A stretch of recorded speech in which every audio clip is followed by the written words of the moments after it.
Hello friends, नमस्कार, good evening. आप सभी का बहुत बहुत स्वागत है आपके अपने चैनल CCC वाईफाई स्टडी पर। तो आइए स्टार्ट करते हैं आज के इस क्लास को। आज की इस क्लास में चैप्टर नंबर 9 से कुछ इंपॉर्टेंट प्रश्न डिस्कस करेंगे। ये क्लास आपकी मॉर्निंग वाली क्लास है, यानी मॉर्निंग में जो क्लास आपकी सुबह 7:30 बजे होती है उसी का अगला वाला पार्ट हमने आज शाम 5 बजे आपके लिए कराया है। तो आप सभी एक बार सेशन को शेयर कर दें ताकि और भी बच्चे और भी साथी इस क्लास को ज्वाइन कर पाएँ।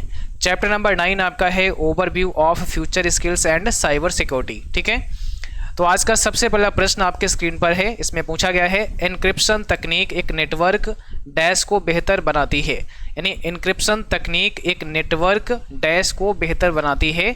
अब इसमें परफॉर्मेंस होगा, सिक्योरिटी होगा, विश्वसनीयता होगा, या फिर इसमें से कोई नहीं। कौन सा यहाँ पे करेक्ट आंसर हो जाएगा? देखिए, एन्क्रिप्शन तकनीक किसी नेटवर्क को क्या बनाती है? सिक्योर बनाती है। तो यहाँ पर नेटवर्क सिक्योरिटी को बेहतरीन बनाती है। ऑप्शन नंबर बी हो जाएगा आपका राइट आंसर।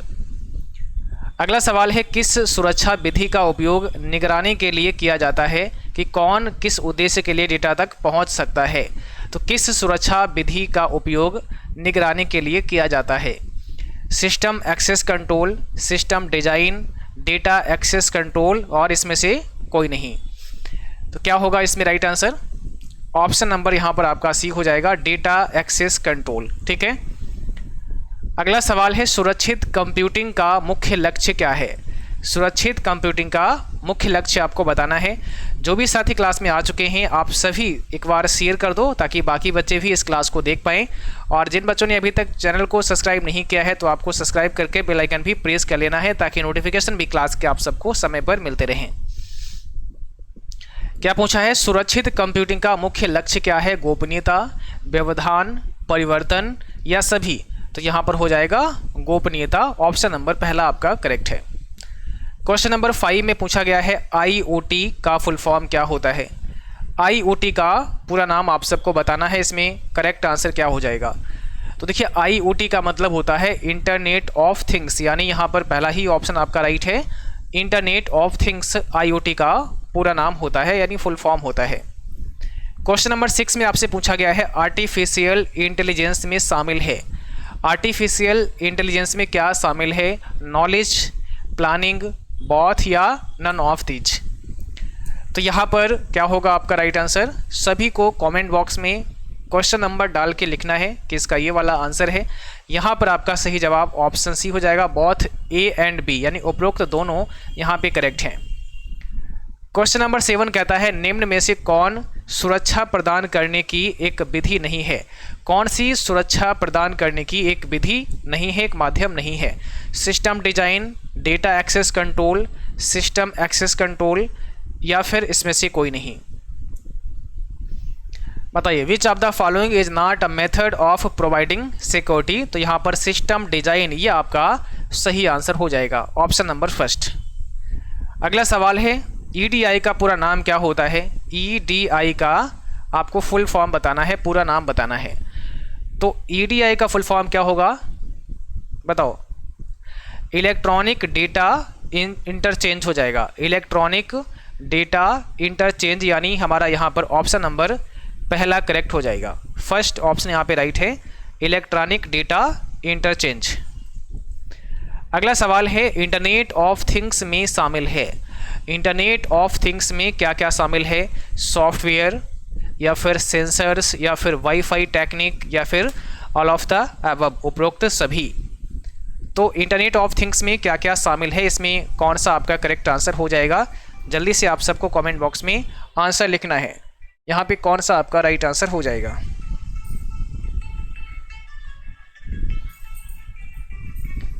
चलिए, यहाँ पर आपको सही जवाब बताना है। तो यहाँ पर आपका जो करेक्ट आंसर होगा ऑप्शन नंबर डी हो जाएगा, all of the above. Internet of things में शामिल है सॉफ्टवेयर, सेंसर्स, वाईफाई टेक्निक, यानी डी ऑप्शन यहाँ पे आपका करेक्ट हो जाएगा। क्वेश्चन नंबर 10 में आपसे पूछा गया है IAS का फुल फॉर्म क्या होता है? IAS का पूरा नाम क्या होता है, फुल फॉर्म क्या होता है? तो ये पहले भी हम आपको समझा चुके हैं। इसका मतलब होता है इंफ्रास्ट्रक्चर एज ए सर्विस। ठीक है, तो फर्स्ट ऑप्शन यहाँ पे आपका करेक्ट हो जाएगा, ध्यान रखना है। इसी प्रकार से आपसे पूछ सकते हैं PaaS का फुल फॉर्म क्या होता है?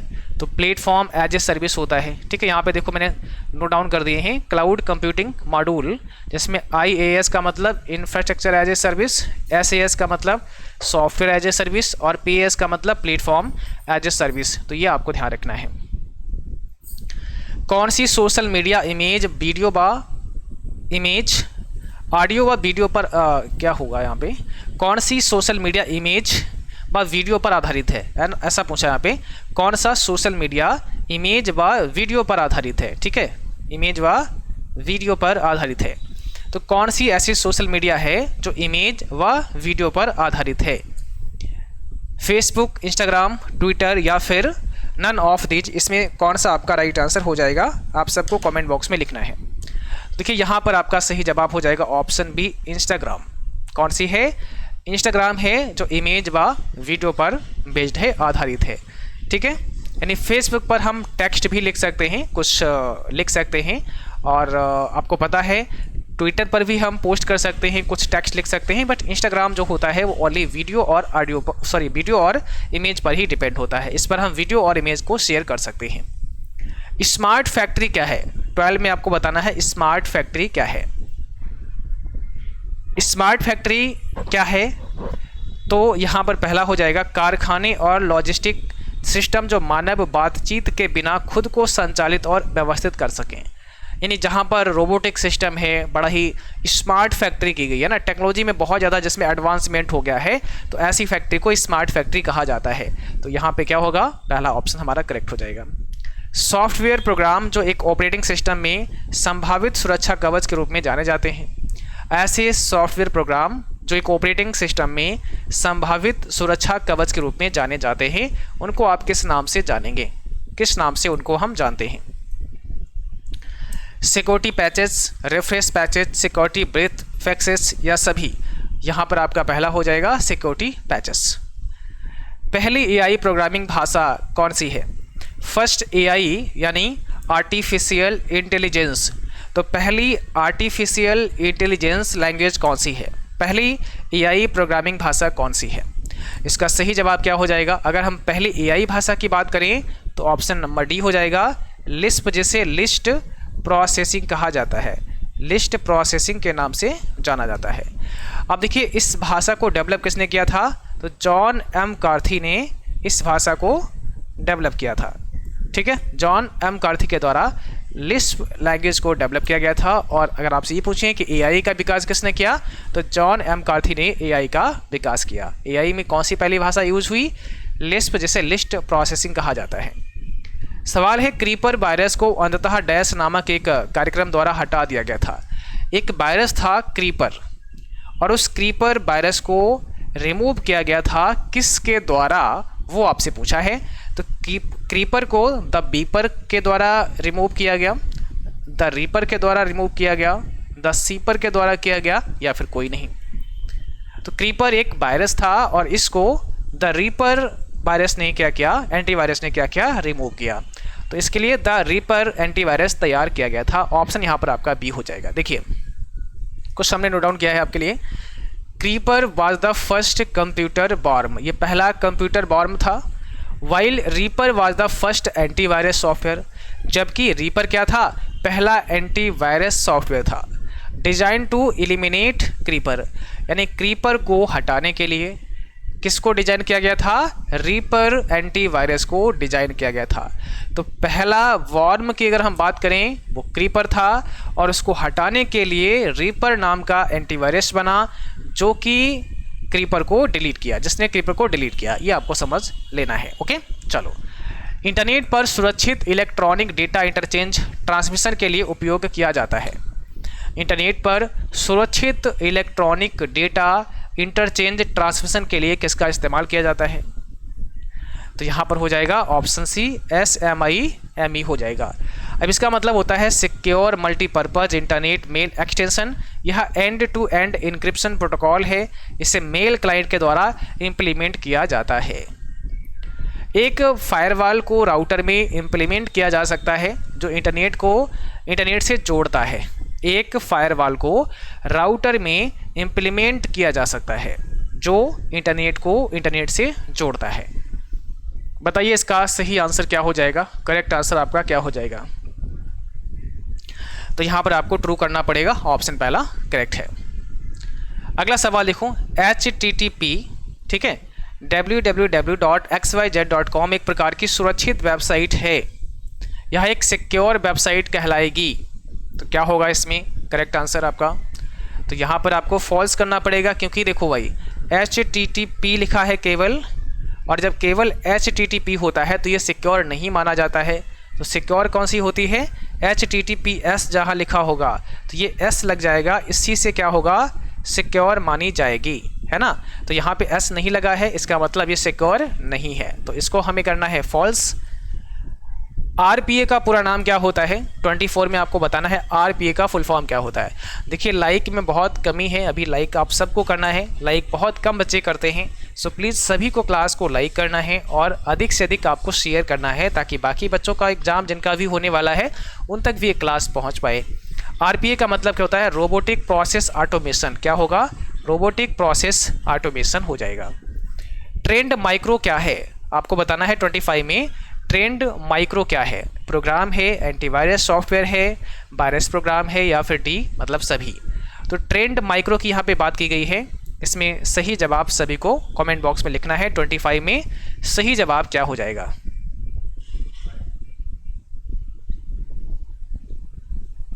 ऑप्शन यहाँ पर आपका बी हो जाएगा, एंटीवायरस है। ट्रेंड माइक्रो क्या है, एंटीवायरस सॉफ्टवेयर है, ऑप्शन बी करेक्ट होगा। आर्टिफिशियल इंटेलिजेंस का जनक किसे कहा जाता है, 26 इससे पहले भी बता चुके हैं आपको। अगर हम बात करें AI की, तो AI का जनक किसे कहा जाता है, ऑप्शन बी हो जाएगा, जॉन M कार्थी को AI का जनक कहा जाता है, आर्टिफिशियल इंटेलिजेंस का जनक कहा जाता है। वायरस एक नेटवर्क सुरक्षा समस्या है, 27 में आंसर आपको करना है। वायरस क्या है, एक नेटवर्क सुरक्षा समस्या है, बिल्कुल ऑप्शन यहाँ पे पहला हो जाएगा, करेक्ट होगा। जब एक सर्वर डाउन होता है तो यह एक नेटवर्क विश्वसनीयता समस्या है। जब एक सर्वर डाउन होता है तो यह एक नेटवर्क विश्वसनीयता समस्या है, तो यहाँ पर भी आपका ट्रू हो जाएगा। अगला सवाल पूछा है, पास का पूरा नाम क्या होता है, तो अभी आपको बताए थे PaaS, यहाँ पे पूछा गया है। PaaS का मतलब अभी समझाया था हमने, प्लेटफॉर्म एज ए सर्विस होता है, तो platform as a service, option B यहाँ पे हो जाएगा, platform as a service. Firewall hardware का एक प्रोग्राम है जो इंटरनेट कनेक्शन के माध्यम से आने वाली सूचनाओं को किसी नेटवर्क या कंप्यूटर सिस्टम में फिल्टर करता है, ठीक है। तो फायरवॉल सुरक्षा के लिए होता है हमारे कंप्यूटर में, है ना। जो भी इनकमिंग एंड आउटगोइंग होते हैं उनको क्या करता है, ये जो भी अनवांछित होते हैं, या आप ऐसे कर सकते हैं, या जो हमारे सिस्टम के लिए हार्मफुल होते हैं उनको रोकता है ना। उनको रोकने का, उनको डिलीट करने का काम फायरवॉल का होता है। तो फायरवॉल हमारे कंप्यूटर में सुरक्षा के लिए इस्तेमाल किया जाता है। यहाँ पर आपका ऑप्शन पहला हो जाएगा, यानी ट्रू हो जाएगा। अगला सवाल है, निम्नलिखित में से कौन IoT प्रणाली का मूलभूत घटक नहीं है। कौन सा IoT प्रणाली का मूलभूत कंपोनेंट नहीं है। IoT का मतलब इंटरनेट ऑफ थिंग्स, तो यहाँ पर कौन सा हो जाएगा आपका, sensors, connectivity and data processing, user interface. यहाँ देखो डी हो जाएगा, ट्रांसफॉर्मर, ठीक है, ट्रांसफॉर्मर आपका करेक्ट आंसर है। What is the full form of IIoT। अब यहाँ पूछा है IIoT का फुल फॉर्म, एक होता है IoT, एक होता है IIoT। जब IIoT हो जाएगा तो ये इंडस्ट्रियल हो जाएगा, इंडस्ट्रियल इंटरनेट ऑफ थिंग्स। ऐसे इंटरनेट ऑफ थिंग्स जो इंडस्ट्रियल हैं, जो इंडस्ट्री में इस्तेमाल किए जाते हैं, ठीक है। अगला सवाल देखो, IoT उपकरणों में वायरलेस कनेक्शन के लिए किस परत का उपयोग किया जाता है। Which layer is used for wireless connection in IoT devices.